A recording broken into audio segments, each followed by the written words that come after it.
আমার মা বাবা, আমার টিচার, আমার ভাই বোন, তাদের সাহস, তারা আমাকে সাহস যোগাইছে, তাই আমি এতদূর আসতে পারছি।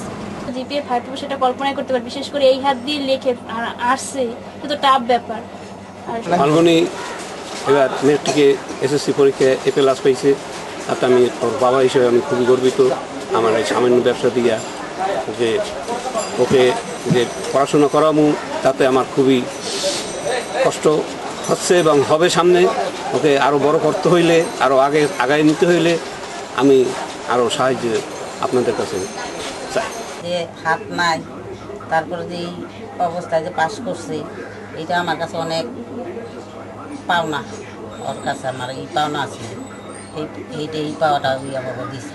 ও যেটা হইতে চায় আমি সেইটাই করবো, নিজে কষ্ট করি ওকে আমি মানুষ করবো।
এই ফাল্গুনী শাহ প্রতিবন্ধী অবস্থায়, সেও প্রতিযোগিতায় একই রকমের সুযোগ সুবিধা নিয়ে, একই রকমের সময় নিয়ে এই পরীক্ষায় যে ফলাফল স্বাক্ষর রেখেছে, যা জিপিএ 5 অর্জন করেছে, এজন্য আমি আমার জীবনের যতগুলো খুশির খবরে আমি আনন্দিত হয়েছি, আমার জীবনের এই খবরটাও ঠিক অন্যতম খুশির খবর হিসাবে আমি বিবেচিত করি।